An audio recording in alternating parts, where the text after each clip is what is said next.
You've been told a lie about learning your entire life. Here's the myth. If you pass the test, you've learned. If you get good grades, you're smart. If you can repeat the answer, you know it. It's the same logic as thinking you can fly a plane just because you can name all the parts on a diagram. But what happens, really? You cram the night before. You memorize. You recite definitions like a parrot. Hours later, it's all gone. The next chapter looks like a foreign language. You feel stupid. But it's not you, it's the system. It's the illusion of progress, not true understanding. Imagine pouring water into a leaky bucket. Each fact you memorize is a cup of water. The next day, the bucket's empty again. Frustrating? Of course. You blame yourself. You double down. More hours, more notes, more repetition. Still, nothing sticks. Here's the real pain. The world doesn't care about your grades. No one pays you for what you can repeat. They pay for what you can explain and apply.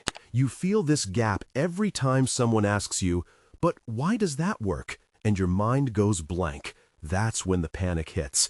You realize you don't know. You only know the label. This isn't just a student's nightmare. Professionals do it too. Doctors who memorize but can't reason through a diagnosis. Engineers who know formulas but can't troubleshoot a problem. You can't fake true understanding. The moment pressure hits, the cracks show. The myth keeps you stuck in a cycle. Memorize, forget, repeat. You never reach the point where ideas click and stick. You never feel the thrill of real mastery, the moment when you see the engine under the hood, not just the shiny paint. But the lie persists. Work harder, memorize more. That's like shouting at a broken radio, expecting music. Here's where we break the cycle. But here's the error everyone makes. You think more effort will fix the leak. You add more water, more facts, more hours, but the bucket is still broken. The system never taught you to fix the bucket, to build understanding that holds, that lasts, that you can use. And that's why you're frustrated. You're not lazy, you're not dumb. You're using a method designed to fail. The pain you feel is the pain of wasted effort. It's the pain of thinking you're climbing a mountain only to realize you're on a treadmill. You deserve better. You deserve to learn in a way that sticks, that builds, that transforms. Not just for exams, but for life. If you want to join the minority who study to understand, not just to pass, subscribe now. Now, let's rip the curtain down. Richard Feynman didn't care about your grades. He cared about one thing. Could you make sense of the idea so cleanly that a child, or a plumber, or a stranger on the bus could grasp it? Not impress, illuminate. Feynman's lens was brutal and beautiful. Picture a glass prism. Most people shine their knowledge through it, and what comes out is a confusing rainbow. Jargon, formulas, memorized definitions. Feynman demanded a white, clear beam, pure understanding. Anything less, you're faking it. Here's a story. Feynman, as a young professor, was asked to teach a freshman physics course at Princeton. Most would panic, hide behind slides, or regurgitate textbook jargon. He spent weeks, sometimes months, boiling each concept down to its steel core. If he couldn't explain it in simple words, he refused to teach it. Once, he was asked to lecture on the mysterious movement of electrons in a magnetic field. He spent days in agony, wrestling to find a way to make it obvious. His rule? If you can't make it clear, you don't understand it yourself. No exceptions. This wasn't modesty. It was intellectual honesty. No hiding behind complexity or reputation. Feynman called it the pleasure of finding things out. But there's pleasure only if you actually find out, not if you pretend. Here's the mistake everyone makes. They think memorizing is understanding. They think repeating a definition is mastery. Feynman saw it as camouflage. If you can't teach it to a child, you're still in the dark. Imagine learning as building a bridge. Most people pile up planks of facts, but the bridge wobbles and collapses. Feynman laid every beam so firmly he could walk across it, and so could anyone else. That's the difference. Feynman's lens forces you to face the truth. You know it or you don't. No smoke, no mirrors, only clarity, only understanding. But here's where most people stumble. They confuse the ability to recite with the ability to reveal. It's easy to hide behind big words. It's hard to strip an idea down to its bones and show it naked. Feynman didn't just want you to know the name of something. He wanted you to see how it works, why it matters, and how it connects to everything else. He once said, "You can know the name of a bird in all the languages of the world, but when you're finished, you'll know absolutely nothing whatever about the bird." So Feynman's test was ruthless. Could you explain it without the crutches? Could you draw it on a napkin? Could you make someone else see the invisible gears turning? If not, you didn't pass. You didn't really learn it. And that's liberating, because it means you can stop pretending and start building real knowledge, one clear beam at a time. But here's the trap almost everyone walks into. We confuse recognition with understanding. Your brain is lazy. It loves shortcuts. It stores patterns, not depth. That's why rereading a textbook feels comforting. You see the words, they look familiar, and your mind whispers, "I get it." But it's a mirage. You've only put a label on the box. You have no clue what's inside. Picture a magician's hat. The audience sees the hat, the wand, the rabbit, but nobody sees the trick. Traditional learning is like applauding the hat. You memorize terms, copy answers, recite definitions. The result? You become a collector of hats, not a magician. No wonder everything collapses when you face a new problem, one the textbook never showed. Feynman saw this everywhere. He called it cargo cult learning, going through the motions, building runways out of straw, hoping real understanding will land. But it never does. Because the brain isn't designed to just store facts. It's a pattern-seeking machine. If you don't interrogate the connections, you're only feeding it noise. Biologically, your neural pathways need struggle to grow. They need you to wrestle with the idea, break it apart, and rebuild it. Passive review doesn't change your brain. Explanation does. When you try to teach an idea and hit a wall, your neurons fire alarms. Something's missing. That's the moment learning can finally happen, when you replace illusion with clarity. But most people never get there. They stop at the first feeling of familiarity. They chase grades, not gears. They decorate their minds with facts and call it knowledge. Feynman rejected this. He wanted to see the gears move, not just the labels glued on top. Here's the epiphany. Every time you feel that false comfort, you're missing the real show. You're clapping for the hat, not the trick. And your brain, wired for survival, will let you live that lie, unless you do something radical. That's why the napkin test works. It forces your brain out of autopilot. It makes you face the gaps. But let's dig deeper. Why does your brain cling to the shortcut? Because it's efficient. In evolution, speed often beat accuracy. Recognizing a pattern, "that's a tiger," was more useful than understanding the biology of stripes. But in learning, this shortcut betrays you. It rewards shallow victories. It makes you think you're safe when you're not. Imagine you're walking through a foggy forest. Recognition is seeing a shadow and assuming it's a tree. Understanding is walking up, touching the bark, and knowing what kind of tree it is. The first keeps you moving. The second keeps you from getting lost. Most education systems reward the first. Feynman demanded the second. Here's the real danger. The more you repeat the shortcut, the deeper the rut in your brain. Neural pathways become highways for recognition, not understanding. You get faster at recalling labels, slower at building insight. The illusion grows stronger. You become confident in your ignorance. Feynman's approach is like burning away the fog. He refused to let the brain's default settings dictate the depth of his knowledge. He forced himself to see the trick, not just the hat. That's why his explanations felt so clear. They were forged in the fire of confusion, not hidden behind the curtain of familiarity. So the next time you feel that warm glow of, "I know this," stop. Ask yourself, could I draw it? Could I explain it to a child? Could I show the gears, not just name them? If not, you're still in the audience, applauding the hat. The real magic is waiting backstage. Here's the raw truth. Your brain is not a filing cabinet, it's a living circuit. The difference between knowing a name and knowing a mechanism is like the gap between possessing a map and walking the terrain blindfolded. When you only memorize, you're stacking labels on boxes you never open. Real learning cracks the lid and pokes around inside. Feynman's brutal test is simple. Strip away the jargon, the formulas, the fancy labels. Can you explain the essence of the idea? Plainly, visually, using only words and images that make sense to anyone?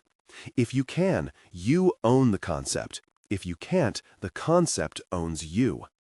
Imagine you're trying to understand how a bicycle works. Parroting, "It's a two-wheeled vehicle propelled by pedals," does nothing. That's a label. But if you can sketch how the chain transfers force from your legs to the wheel, if you can show how balance is maintained by gyroscopic action and steering corrections, you've actually grasped the machine. This is the difference between being able to spell bicycle and being able to assemble one from parts. This principle isn't just a trick, it's a requirement of your brain's wiring. Memorization activates shallow networks. Understanding, by contrast, forges deep, flexible pathways that survive forgetting and adapt to new challenges. When you connect facts to meaning, to cause and effect, your brain literally builds new structures. Myelin sheaths thicken, synapses strengthen. This is why Feynman despised Decoriba. It's a biological dead-end street. But here's the error everyone makes, confusing the ability to recite with the ability to reconstruct. The mind loves shortcuts. It feels easier to memorize than to wrestle with the messy, frustrating business of real understanding. But only one of those paths leads to mastery you can use, not just repeat. Let's make this even clearer. Think of a piano. You can memorize the sequence of keys for a song, but if someone changes one note, you're lost. If you understand the melody, the harmony, the structure, you can improvise, adapt, even create your own music. That's the power of deep understanding.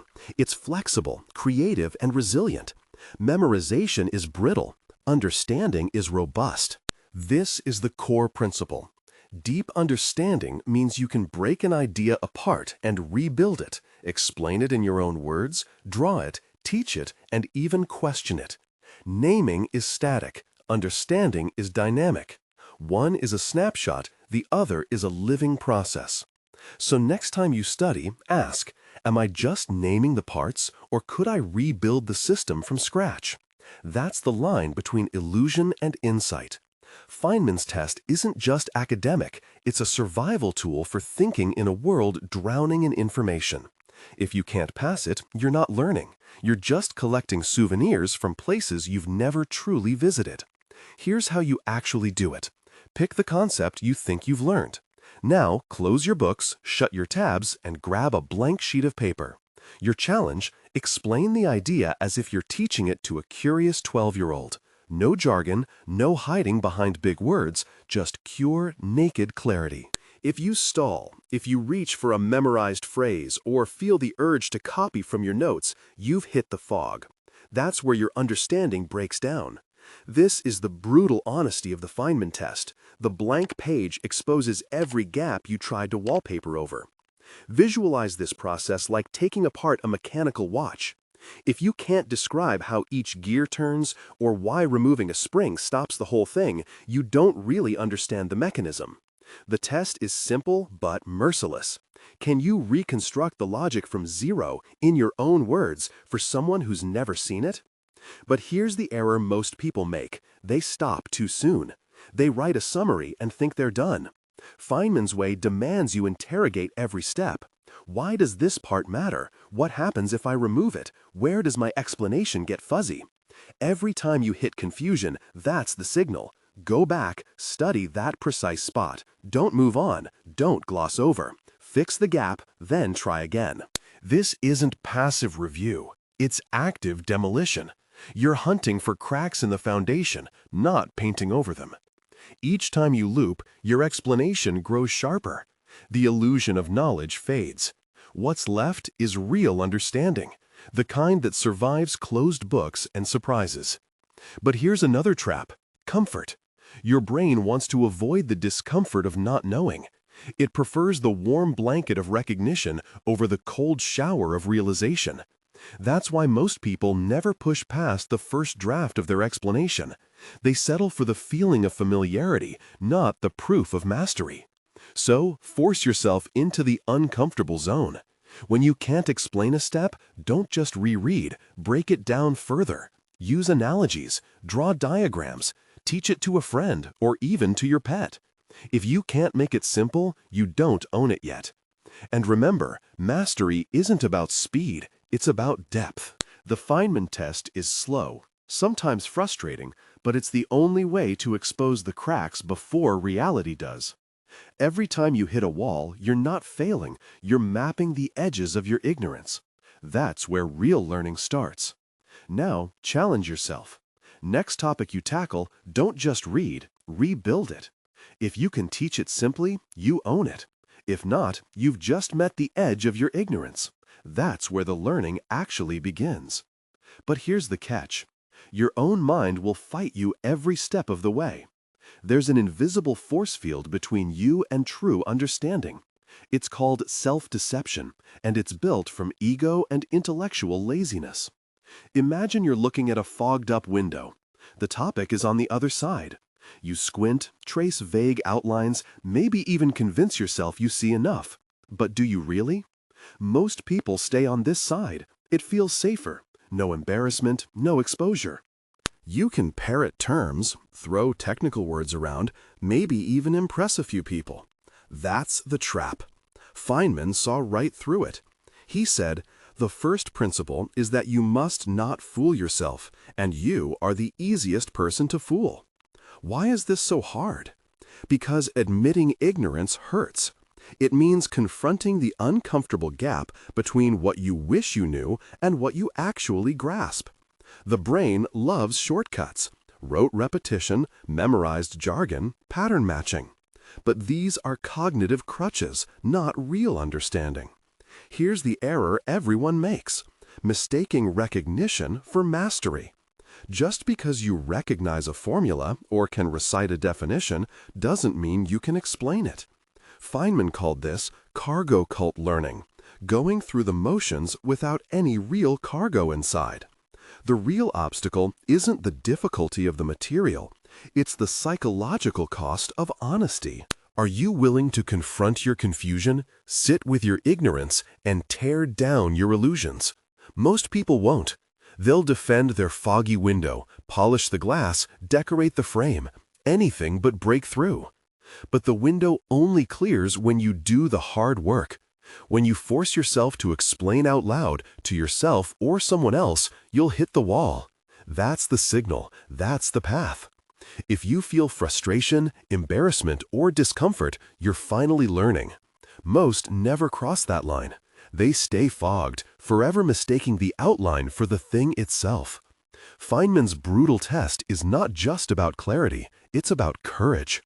Let's get brutally honest. Your ego is wired to protect you from discomfort. It whispers, "You know enough, you're smart, don't risk looking foolish." But that's the voice of stagnation. The real leap happens when you override that instinct and say, "I don't know, not yet."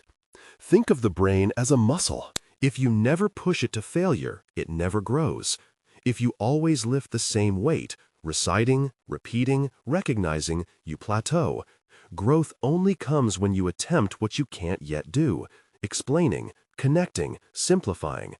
That's the intellectual equivalent of tearing muscle fibers so they rebuild stronger. Here's another analogy. Imagine you're learning to ride a bike.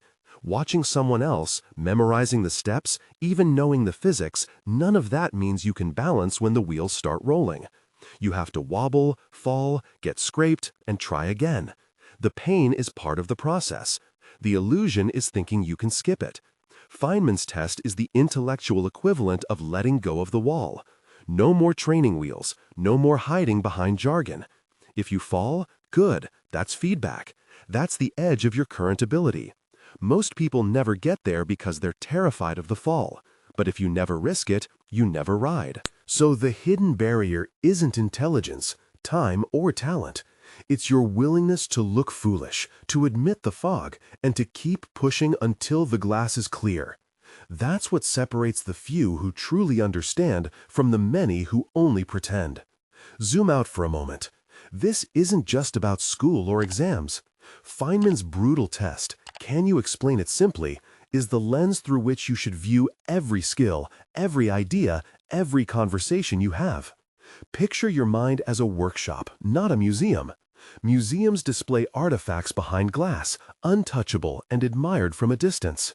Workshops are messy, full of tools being used, things being built, mistakes left out in the open. Most people curate knowledge like artifacts. They memorize, recite, and hide behind jargon. But nothing new is built that way. In a workshop, you pick up the tools, you get your hands dirty, you break things and rebuild them.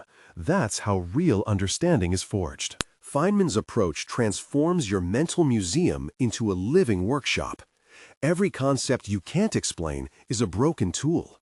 Every topic you gloss over is a shelf collecting dust. Now, see how this plays out in everyday life. In meetings, do you parrot buzzwords or do you break down complex topics so everyone can follow?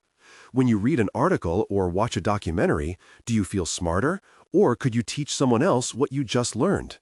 When you face a problem at work, do you truly know what you're doing or are you just following rituals and scripts?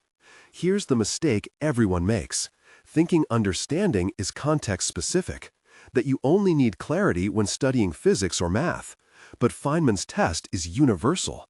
It applies to how you manage projects, how you make decisions, how you communicate with your family. If you can't teach it, you don't own it. If you can't simplify it, you're at the mercy of confusion, no matter the field. This is why Feynman's lens is so powerful. It exposes the difference between knowing the name of something and knowing the thing itself, everywhere. But here's the real epiphany. Every time you pass this test, you're not just learning a topic, you're rewiring your brain for clarity, honesty, and real-world power. That's the shift. Not just smarter, but fundamentally transformed. Let's make this concrete. Imagine you're learning to cook. Memorizing recipes is the museum approach. You follow steps blindly, and if one ingredient is missing, you're lost. The workshop approach is understanding the principles, why heat changes the texture, why certain flavors balance each other. Suddenly, you can improvise, adapt, and create. You're not just copying, you're inventing. Or take relationships. Reciting advice from self-help books is the museum. Actually understanding what makes trust, empathy, and communication work, that's the workshop. You can adapt, respond, and build stronger connections because you grasp the underlying mechanics, not just the slogans. This is the Feynman mind shift, moving from passive display to active construction, from collecting facts to wielding them, from being impressed by knowledge to being empowered by it. The test isn't a one-time hurdle, it's a habit, a lens, a way of living. Every day, in every domain, you can ask, could I teach this to a curious child? If the answer is no, the work isn't done. But that's not a failure. That's the invitation. The world is your workshop. The tools are in your hands. Now, build something real. Shift your mindset now. You are not a storage unit for information, but an engine that transforms raw data into understanding. That's the Feynman mind shift. Picture your brain as a set of interlocking gears. Memorization leaves those gears static, collecting dust. True understanding is when the gears mesh, turn, and power a machine that can do real work. Explain, connect, invent, and adapt. When you adopt this standard, you stop asking, did I memorize enough? And start asking, can I make this idea move something in the world? That's the brutal test. It's not about perfection. It's about facing the blank page. No notes, no scripts, and building an explanation so clear even a child could follow. Not because children are simplistic, but because clarity is the highest form of intellectual honesty. Every time you study, imagine you're about to teach the concept to a classroom of Feynmans. Skeptical, curious, relentless. Can you survive their questions? Can you improvise, adapt, rethink? If you can, you've moved beyond illusion. You've crossed the line between knowing the name and knowing the thing. But here's the error most people make. They confuse familiarity with mastery. They think that because they've seen the material before, they own it. Feynman called this the illusion of knowledge. It's like mistaking a map for the territory. The map is neat, labeled, and safe. The territory is wild, unpredictable, and demands real navigation. Only by venturing into the territory, trying to explain, to use, to question, do you discover what you truly know. Here's the epiphany. Mastery isn't a trophy on the shelf. It's a habit, a way of thinking that refuses to settle for almost. It's a discipline of tearing down your own illusions again and again until only the essentials remain. The Feynman test isn't a one-time challenge. It's a lifelong filter for everything you claim to know. So, what does this mean for you? It means you must become your own toughest critic and your own best teacher. Don't just passively consume knowledge, wrestle with it, break it apart, rebuild it in your own words, test it against reality. Seek out the gaps, the cracks, the places where your gears slip. That's where growth happens. If this clicked for you, if you felt the gears turning, don't stop here. The world is full of people who settle for the illusion. Be the exception. If this video changed even one mechanism in your mental machine, the next will ignite your whole system. Subscribe for the next mind shift. The test is ongoing, and the tools are in your hands. The real work begins now.